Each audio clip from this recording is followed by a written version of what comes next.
안녕하십니까. 자, 이번 시간에는 먹는 물 선택, 또 생수의 위험성에 대해서 알아보도록 하겠습니다. 자, 이 자료는 유튜브에 음식이 나다, 자, 이거 하고 또 KBS 소비자 고발에서 나온 것들을 가지고 제가 재정리해서 녹화를 하게 되었습니다. 자, 요즘 정수기에 대한 불신이 매우 커지죠. 그러면서 생수를 마시는 분들이 이제 굉장히 많아졌습니다. 그런데 그 신뢰하던 생수가 과연 어떤 물일까 여기에서 이제 알아보는 거예요. 자, 먼저 생수의 원천수가 이제 어디인가 이거부터 좀 알아보자. 결국 생수의 원천은 지하수라는 거예요. 지하수를 끌어올려서 원천수로 사용하는 건데 생수가 우리가 먹는 음용수로 적합한지 아닌지 이것을 좀 알아보자 이렇게 했던 거예요. 자, 그런데 이 생수가 우리 음용수로 적합하지 않다고 강조를 하고 있습니다. 자, 그 첫 번째 이유는 생수는 순수한 물이 아니라 이제 가공식품이라는 거죠. 원래 이제 이분은 이 생수는 순수한 물이라고 이제 이렇게 생각을 했다는 거죠. 자, 두 번째는 이 생수를 담는 용기에서 문제가 있다는 거예요. 이 용기에 플라스틱 용기에서 환경 호르몬이 이제 흘러 들어간다는 거죠. 여러분들 이제 이 뭐 영상을 보신 분들도 있을 것이고, 아니면 제가 교육하는 걸 가지고 이제 보시는 분도 있을 건데, 생수에 대한 그 신뢰가 엄청 많이 이제 떨어지는 것 같아요. 플라스틱 병에는 성조숙증이나 생식기 질환을 일으키는 환경 호르몬이 이제 들어있는데, 그것이 이제 우리 몸 안으로 들어가니까 그 생수병에서 이런 것이 나오니까 문제가 된다는 거죠. 자, 가장 중요한 것은 생수를 어디에 두었느냐 이게 중요하다는 거죠. 자, 햇빛에 이게 생수가 계속 방치되면 아세트알데히드라는 것하고 프롬알데히드 같은 발암물질이 생기는데 이 발암물질이 몇 배로 증가한다는 것입니다. 자, 아세트알데히드는 최고 3배가 증가가 되고요. 프롬알데히드는 최고 6배가 증가되니까 자, 이게 문제다는 거죠. 자, 생수가 그냥 이렇게 그늘에 이제 이렇게 있고 냉장고에 이렇게 보관됐을 때는 기포가 생기지 않습니다. 근데 너무 이제 뜨거우면 병 안에 이제 기포가 생기는데 거기서 이제 발견한 것이 바로 아세트알데히드, 프롬알데히드인데 이것이 발암물질이라는 거죠. 그래서 이제 이 플라스틱 병 자체에서 물 안으로 이제 그렇게 들어갈 수밖에 없으니까 이게 문제라는 거죠. 그래서 마트에 이제 가서 보면 생수병을 사서 이제 이렇게 보관하는 곳은 한 군데도 그 마트에서 그걸 못 봤다는 거예요. 그냥 직사광선에서 이렇게 아주 강한 직사광선이 내쪼이는 데서 그 안에 이슬이 맺히듯이 그렇게 생수가 방치되어 있는 것을 이제 다 이렇게 우리가 볼 수 있도록 영상으로 그렇게 보여줬어요. 그런데 그대로 이제 그렇게 판매를 하고 있다는 거죠. 그것 때문에 몇 배로 발암물질이 증가할 수 있다고 보는 거죠. 그래서 이거 그 생수의 보관 문제다.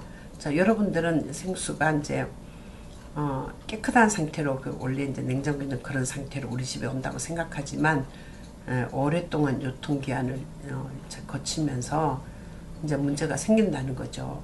그리고 이제 플라스틱 병 자체에도 미세 플라스틱으로 이제 물 안에 이게 녹아 들어갈 수 있다는 거예요. 여러분 이제 이거는 다 아실 거예요. 플라스틱이 몸에 좋지 않다는 걸 아시고 환경 호르몬이 나온다는 걸 아실 거예요. 자, 이 생수병이 그냥 버려져서 자, 자연으로 흘러 들어가면 그것 때문에 생태계 교란뿐만 아니라 먹이 사슬에 의한 인간의 몸으로 들어가서 이게 축적이 된다는 거죠. 그래서 전 세계 생수 93%가 너무 이제 놀랍죠. 생수를 다 이제 수집을 해서 검사를 했더니 93%가 미세 플라스틱이 검출되었다는 조사 보고도 있었다는 거예요. 그러면 우리가 이 생수를 믿고 먹을 수가 있을까? 한번 생각을 해봐야 된다는 거죠. 자, 세 번째는 치수원이 이제 지하수라고 했는데 지하수가 믿을 만하다고 여러분 생각이 드시나요? 자, 우리나라 얼마나 많은 골프장이 있습니까? 자, 많죠. 그런데 골프장에서 잔디를 살리기 위해서 얼마나 많은 농약을 살포하는지 여러분 아세요? 또 구제역이다, 또 조류독감이다 해서 매몰된 가축의 그 사체가 그 묻어있는 그 땅에 비가 이렇게 오면서 그 땅을 필터로 해서 땅 속에 흘러 들어간 물이 펌프를 끌어올려서 생수를 만들어서 사용하는 것인데 이 땅이 다 이제 이렇게 통할 거 아니에요, 그죠? 그러니까 시중 생수의 치수원을 보면 한 치수원에서 5개의 브랜드가 각각 다르게 나오는데요. 그런데 가격도 다 다르고 정말 이거는 이상하다는 거죠. 한 치수원에서 어떻게 그 회사마다 이 병에다 물을 담는 게 이제 다 다르고 포장도 이제 다르게 나오고 하고 거기서 또 가격도 이제 천차만별이라는 거죠. 그러니까 이건 이제 문제가 있다. 생수를 이제 고발하는 거예요. 먹는 물을 우리가 선택을 해야 되는데 생수가 이렇게 나쁘다면 여러분 생수를 사 드시겠어요? 그럼 저는 대안이 이제 뭐 별로 없다고 생각이 들어요. 수돗물은 염소 때문에 이제 이미 중금속이 너무 많아서 안 되고, 그 다음에 생수는 이렇게 용기에 이제 문제가 있으니까, 결국은 이제 이 발암 물질이 많아서 그 많은 사람들이 이제 암을 진단받게 되니까 이게 문제가 있고, 이제 또 하나 정수기 물은 역삼투압 때문에 정류수니까 먹으면 먹을수록 해로우니까 또 안 좋고, 그럼 남은 것은 미네랄 워터밖에 없다는 거예요. 정말 천연수 미네랄 워터를 먹어야 되는데 이 미네랄 워터는 정말 천연수, 그러니까 왜 그 돌을 이제 자갈과 이런 것들을 막 다 거쳐서 약수터에 이렇게 나오는 그런 좋은 물 이런 걸 먹어야 되는데 이제 그것도 또 얼마나 이제 안전하냐 또 그것도 문제죠. 자, 그래서 이제 네 번째는 식수로만 사용할 수밖에 없고요. 이제 미네랄이 들어있다고 이제 하는 거죠. 그러니까 이 식수로 사용하는 것이 이제 생수를 우리가 그냥 식수로만 사용하고, 자, 과일이나 야채, 살 이런 거 씻는 것은 수돗물로 이제 한다는 거죠. 그럼 이제 수돗물에는 당연하게 이제 염소가 있는 거죠. 그러니까 그 염소로 인해서 야채나 과일이나 살 이런 것들을 씻고 헹굴 때에 당연히 영양소가 파괴된다는 거예요. 자, 우리가 그 실험을 좀 해봤는데요. 미네랄 워터에다가 이제 이렇게 그 야채를 씻고 살을 씻고 이렇게 해서 이제 그걸로 인해서 이제 그 야채를 보관을 했을 때 너무나도 싱싱하게 오래 간다는 거예요. 정말 신기하게. 자, 다섯 번째는 생수의 식수 검사 기준이 너무나도 약하다는 것입니다. 자, 물에 녹아있는 오염 물질을 따져보면 한 140여 개 종류가 되는데요. 생수를 관리하는 검사 기준이 55가지 정도밖에 안 된대요. 그래서 굉장히 허술한 점이 많다고 합니다. 자, 오늘 이 영상을 보신 여러분에게 어떻게 여러분 생각을 하시는지 물어보고 싶다는 거예요.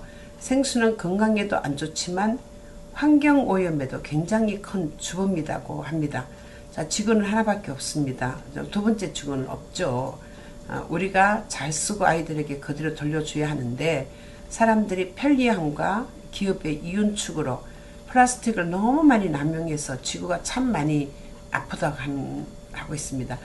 여러분 지금 뭐 고래도 그 플라스틱을 먹고 또 바다에서 이제 그 많은 이제 고기들이 그 배를 이렇게 잘라보면 그 속에 막 플라스틱이 너무나도 많이 들어있고, 뭐 고래도 그렇게 해서 그 너무나도 많은 것을 먹어가지고 제대로 이제 생명 유지를 못하고 이런 것들이 이제 많이 보도된 거를 보셨을 거예요.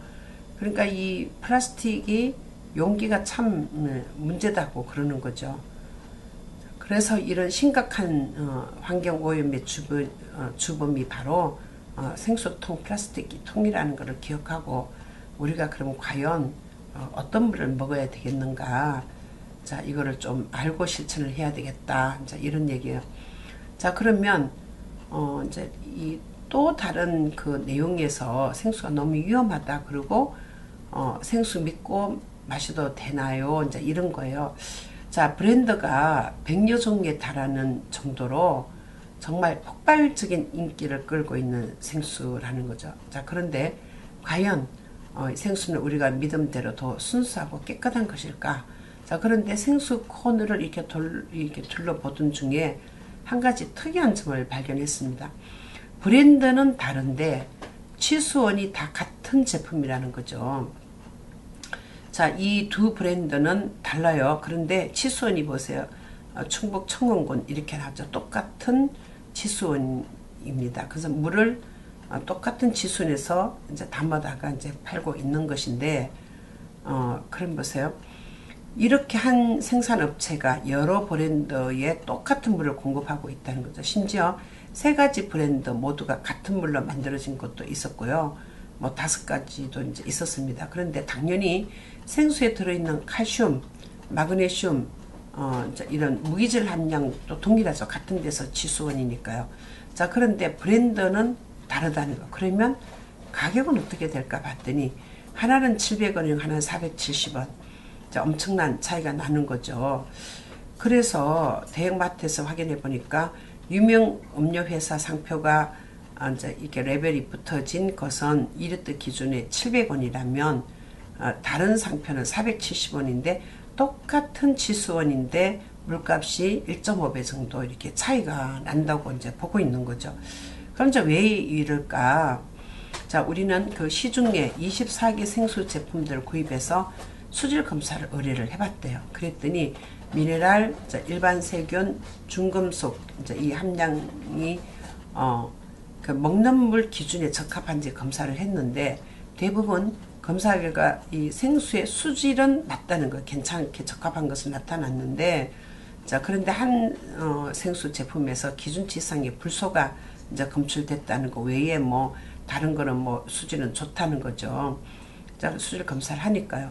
근데 먹는 물의 그 불소 기준이 리터당 2.0mg인데 이 제품에서는 3.4mg이 검출됐다는 거죠. 그래서 제품에 표기된 불소 함량은 1.5mg, 실제 검출된 양은 2배가 넘는다는 거예요. 그래서 이제 이거를 이제 고발을 했는데, 뭐 다른 것들은 뭐 거의 다 이제 비슷하다는 거죠. 자, 그러면 생수 유통 과정이 어떨까 하고 이제 유통 과정을 봤더니 대부분의 도매상들이 생수를 밖에 이렇게 사두고 있는 거예요. 저렇게 바깥에 사두고 있는데 도로 옆에도 이렇게 생수가 이렇게 놓여 있고 또 다른 데를 팔려가기까지 이 생수들이 얼마나 여기에 있었을까, 얼마나 오래 여기 있었을까 아무도 모른다는 거죠. 자, 밖에 사놓은 생수를 살펴보는데 물 안에 기포가 저렇게 보이는 것처럼 가득 차 있습니다. 자, 이게 문제인 거예요. 이제 기포가 생긴 게 뭐예요? 하고 이제 리포터가 물었더니 이 생수 파는 사람이 기포 생기는 게 뭐 따뜻해서 열받아서 뭐 그런 거지 뭐 별 상관없다고. 그래서 이제 리포터가 열받았어요.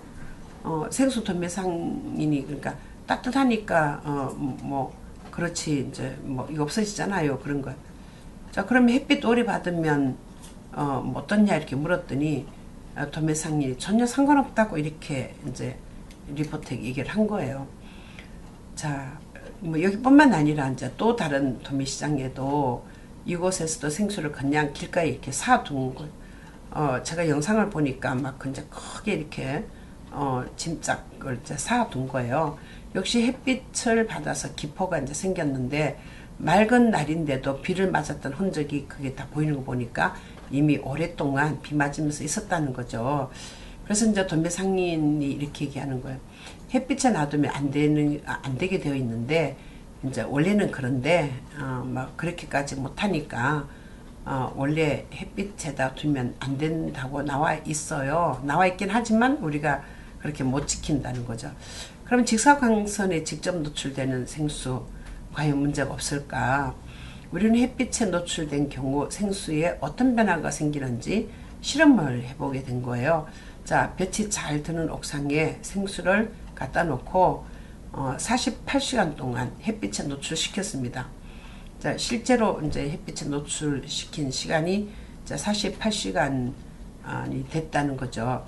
자, 그리고 서늘한 곳에 보관한 생수와 함께 성분 분석을 의뢰를 했습니다. 그러니까 검사 결과가 나왔는데 발암 물질 알려진 앞에서 얘기했던 아스트 알데히드하고 프롬알데히드가 검출이 됐는데 냉장고에 보관했던 생수들과 비교를 해보니 최고 3배와 6배가 더 많이 나왔다는 거예요. 그 냉장고에 있는 물은 시원하니까 아스트알데히드하고 프롬알데히드가 안 나왔는데 여기는 냉장고보다 3배, 아스트알데히드는 3배, 프롬알데히드는 6배가 나왔다는 거죠. 자, 또 하나 이제 문제가 뭐냐면 생수에 있어서 이제 또 다른 문제점이 보통 사무실에서 이 페트병보다 대형 생수통에 담긴 물을 이제 많이 마시게 되잖아요. 이제 많은 직장인들이 그렇게 하루 종일 그 냉온수기 이 물에서 이거를 먹고 있는데 과연 이거 우리 믿고 먹어도 될까? 자, 한 사무실에 현재 사용 중인 냉온수기를 구해서 한번 분해를 해봤어요. 그러니까 앞판을 떼어내자 그 틈 사이에 찌던 때가 저렇게 막 가득 있었다는 거죠. 자, 면봉으로 이렇게 닦아내니까 저런 때가 나왔고 냉온수기 내부에 온수통 이거를 이제 전기톱으로 이렇게 잘라봤더니 온수통 안이 시커먼 이물질로 이제 가득 차 있다는 거죠. 미네랄 찌꺼기와 물때 이것이 대형 통에 담긴 생수는 냉온수기 관리에 따라서 위생의 문제가 반드시 생길 수 있다는 거죠. 그래서 이렇게 되기 때문에 병은 병대로 문제고 또 큰 생수통은 청결에 그런 문제가 있어서 우리가 믿고 먹을 물이 아니다. 그러면 이제 우리는 미네랄 물을 어떻게 먹어야 되는가? 미네랄을 이제 이렇게 만들어서 먹을 수 있는 그런 재료들을 가지고 미네랄 워터를 만든 것을 먹어야 되지. 일단은 이렇게 생수가 이제 미네랄이 있기는 하죠. 그런데 뭐 그만큼 채워줄 수 있는 미네랄은 아니에요. 그러니까 미네랄 워터를 먹은 사람은 병도 고치고 이렇게 좋은 그런 효과가 있는데 생수 먹고 병을 고쳤다는 사람들은 제가 사례를 본 적이 없어요. 그러니까 여러분들은 과연 우리가 먹을 물이 어떤 물인지 이제 지혜롭게 이게 소비자가 잘 생각을 해서 선택을 해야 되지 않을까. 역삼탑 정수기도 아니고 이제는 수돗물도 아니고 생수도 아니고 이제 남은 것은 미네랄 워터. 자, 이게 정말 천년 이런 미네랄 워터 이 먹는 것이 가장 우리 건강을 이롭게 하는 것이다. 이렇게 생각을 하시면 될 것 같아요. 그래서 이제 생수에 대해서 이제 쭉 이렇게 알아봤는데 물론 이제 더 많은 자료들이 있습니다. 그것은 제가 다음 시간에 또 이렇게 여러분들과 만나 뵙도록 하겠습니다. 여러분 감사합니다.